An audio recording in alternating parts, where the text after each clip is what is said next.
राजस्थान की राजनीति में एक बार फिर से सुरक्षा व्यवस्था और राजनीतिक आरोप प्रत्यारोप को लेकर बड़ा विवाद सामने आया है। राष्ट्रीय लोकतांत्रिक पार्टी यानी कि आरएलपी के प्रमुख और नागौर सांसद हनुमान बेनीवाल की सुरक्षा में तैनात जयपुर पुलिस कमिश्नरेट के 3 पीएसओ हटाए जाने के बाद सियासी बयानबाजी तेज हो गई है। बेनीवाल ने सुरक्षा कम किए जाने पर राज्य सरकार पर निशाना साधते हुए कहा है कि उन्होंने कभी सरकार से सुरक्षा मांगी ही नहीं थी।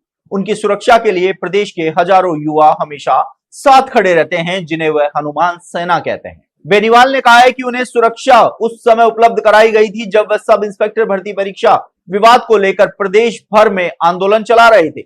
उनके अनुसार तत्कालीन इंटेलिजेंस अधिकारियों की अनुशंसा पर जयपुर से AK-47 से लैस कमांडो और अन्य सुरक्षा कर्मी लगाए गए थे। उन्होंने दावा किया है कि उन्होंने बजरी माफिया, पेपर लीक गिरोह और कई प्रभावशाली लोगों के खिलाफ आवाज उठाई, इसलिए सुरक्षा व्यवस्था उपलब्ध कराई गई। सांसद ने सवाल उठाया है कि यदि सुरक्षा की आवश्यकता थी तो अब उसे कम क्यों किया गया, और यदि आवश्यकता नहीं थी तो पहले क्यों दी गई। साथ ही उन्होंने भजनलाल सरकार पर कटाक्ष करते हुए कहा है कि उनकी असली सुरक्षा जनता और युवा शक्ति है। वहीं बेनीवाल ने हाल ही के आंदोलनों और कानून व्यवस्था से जुड़े मुद्दों पर भी सरकार को घेरा है। उन्होंने आरोप लगाया है कि साधु संतों के समर्थन में हुए आंदोलन के दौरान उन्होंने विवादों में उलझाने की कोशिश की गई। उन्होंने ये भी कहा है कि कुछ लोग ईद के दौरान प्रदेश का माहौल खराब करना चाहते थे, लेकिन उन्होंने संयम बरतते हुए किसी भी प्रकार के तनाव को बढ़ने नहीं दिया और सामाजिक सौहार्द बनाए रखने का प्रयास किया। इधर सरकार की ओर से सुरक्षा व्यवस्था में बदलाव के तहत जयपुर कमिश्नरेट के 3 पीएसओ हटाए गए हैं, जबकि उनकी सुरक्षा में नागौर जिले के पुलिसकर्मी तैनात रहेंगे। हालांकि इस निर्णय के पीछे क्या कारण है, इस पर अभी तक कोई आधिकारिक विस्तृत बयान सामने नहीं आया है। उधर बाड़मेर से भी सुरक्षा व्यवस्था से जुड़ा एक बड़ा मामला सामने आया है।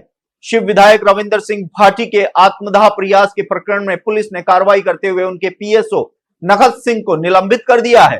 प्रारंभिक जांच में सामने आया है कि विधायक ने खुद पर पेट्रोल छिड़कने की घटना के दौरान पीएसओ समय रहते हस्तक्षेप नहीं कर पाए। इसे गंभीर लापरवाही मानते हुए पुलिस विभाग ने उन्हें हटाकर नया पीएसओ तैनात कर दिया है। ऐसे में प्रदेश में जनप्रतिनिधियों की सुरक्षा व्यवस्था, उनकी समीक्षा और सुरक्षा में तैनात कर्मियों की जवाबदेही को लेकर नई बहस शुरू हो गई है।